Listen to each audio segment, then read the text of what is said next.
Story 1. Clicked view my rate for a mortgage home equity loan on one of those brokerage sites. I received 167 calls in 2 hours. Took a month to stop getting calls, no matter how many numbers I blocked. Story 2. Skydiving. It was thrilling, but I spent most of the time trying to settle in and enjoy it. Frankly, it didn't last very long considering the exorbitant cost and time spent getting out there, suiting up and getting back afterward. Story 3. Using opium was like being embraced by an angel, with my face nestled between her breasts, comforted by her wings while she whispered reassuringly that everything would be okay forever. I woke up crying from the overwhelming goodness of the experience, and even 12 years later, I still find myself craving it from that one time. Therefore, I stay away from it, knowing it could drive me to desperate acts. Maybe in retirement, I'll cultivate a small garden of flowers, pondering what else to do with my leisure, but for now, I abstain. This experience has greatly deepened my empathy for addicts. Be cautious, that substance can consume your very soul. Story 4.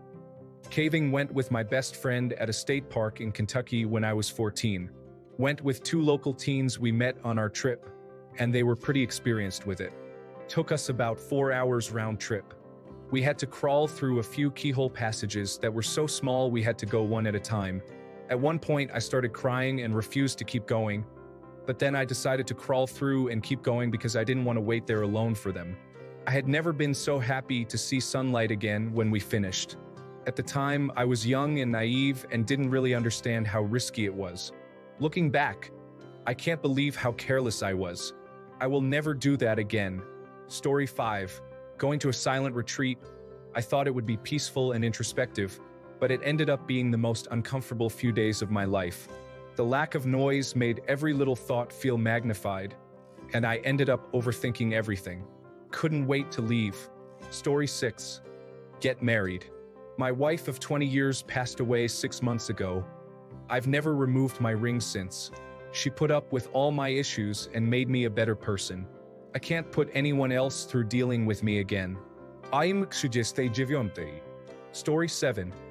An academic achiever. Side note, I'm Asian. I was 4th place in a batch of 60 to 70 students for a foreign language curriculum, Mandarin, in a country that didn't use it because it was mildly interesting to me at the time. I was 7. Instead of telling me that I did a great job and that they were proud of me, my relatives said, "If you studied harder, you would have taken 1st place." That immediately killed any and all interest I had in academics. The effort wasn't worth it if nobody was going to appreciate it. I couldn't care less about some arbitrary number given to me based on my ability to memorize books word for word. After all, thinking back on it, I was quite the feisty little thing and definitely a menace to society. Story 8. Synthetic marijuana, especially the kind sold at gas stations, was something I tried once with a friend of mine in college after we ran out of a real bag. I threw up almost immediately after one pull, had migraines for weeks following, and I'm certain it caused at least a mild form of neurological damage, including short-term memory loss, confusion, and a general fog. Story 9. Triathlon.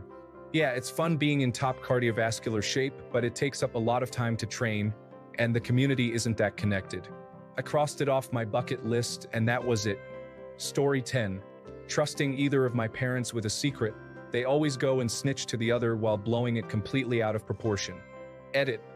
For everyone who said of course married people would divulge the secret because of trust and all, I agree. My parents have always tried their best for me every time, and I acknowledge that.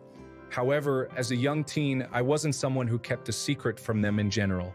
While I dealt with my own issues, I would end up telling them later about what happened. This particular instance was about me coming out when I discovered I had feelings for my best friend, and I came out to my dad, who is generally a lot more sympathetic towards these situations. My mom, however, wasn't. So, I asked him to keep it under wraps until I was ready to tell her. By the end of the same day, my mom barged into my room screaming at me and hitting herself literally and saying, "Where did I go wrong?" over and over. My dad joined her side and started yelling at me for making her cry, which I knew would happen because my dad always backs up my mom more than me, which makes sense in any other situation except this one. Anyway, it scarred me for life, and I have deep-rooted trust issues now. Story 11, Whippets. Watching your world shrink through the blackest tunnel because your body forgets how to breathe, only to come gasping back into existence. Terrifying, not worth the rush at all. Story 12. Discuss with a flat earther. I studied physics, math. I know how the world works. I know how laws and astrophysics work. I share this knowledge with a flat earther, and they choose one of the following replies. So the government taught you that? But the Bible sends an oddly edited reel of a phenomenon. I explain why it occurs. He sends an entirely different reel. They just don't get it. And I don't blame them, to be honest. When you've been taught to believe in the flat earth theory for so many years, trying to persuade them otherwise is like trying to drop an ice cube in a pool of lava. It just doesn't work. Story 13, Lorazepam. Got it for my severe anxiety and it works wonders for me. Before the pill, extremely anxious, scared, shaking, sweating, hyperventilating. After the pill, calmness. All negative thoughts went away. Now, doesn't that sound great? Yes, it does. Too much.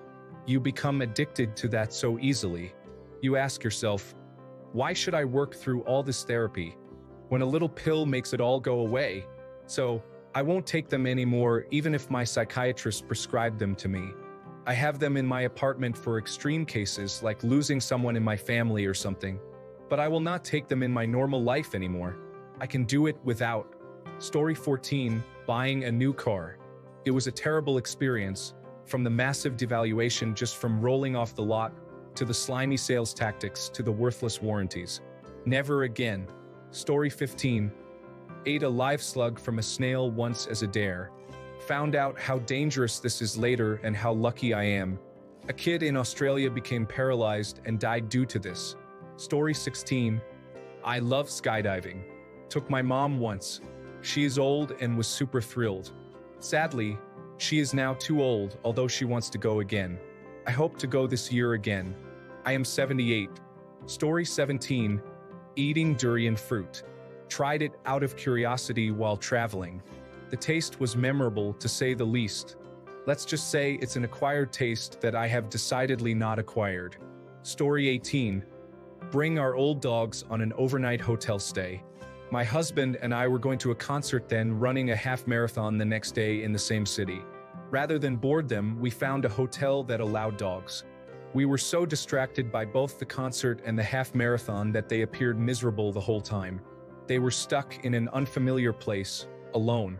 We didn't have time to walk them for long, and when we did walk them, we were next to a busy road which scares one of our dogs.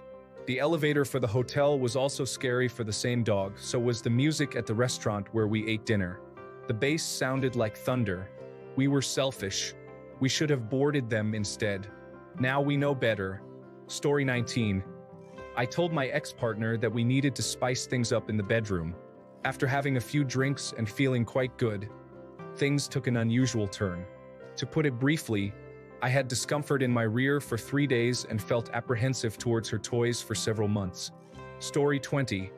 A big outdoor music festival in the South in the summer. I went to Ozfest a long time ago in Virginia. I ended up getting dehydrated and having a horrible headache. Because they wouldn't let anyone bring bags inside, I could find no one with any aspirin. I ended up walking out 2 songs into Tool's set. GWR used to do a festival in Richmond every year that I always wanted to go to, but not in August.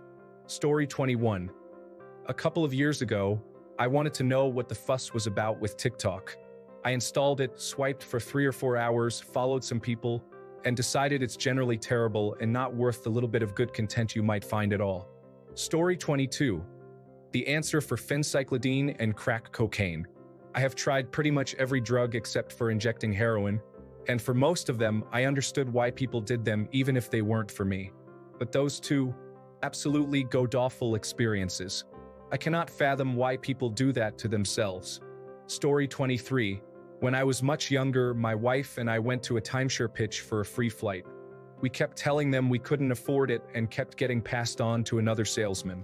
They were all nice enough until the last guy, who was the main guy, and he chewed us out for wasting everyone's time and not taking charge of our future. After getting lectured on how to live my life, I told my wife, regardless of what is being offered, I will never go to another timeshare presentation. It has been 25 years, and I have kept my word. Story 24. I had an intimate experience with a man once, and immediately realized I was gay. I feel regretful because people used to ridicule him, accusing him of turning me into a lesbian.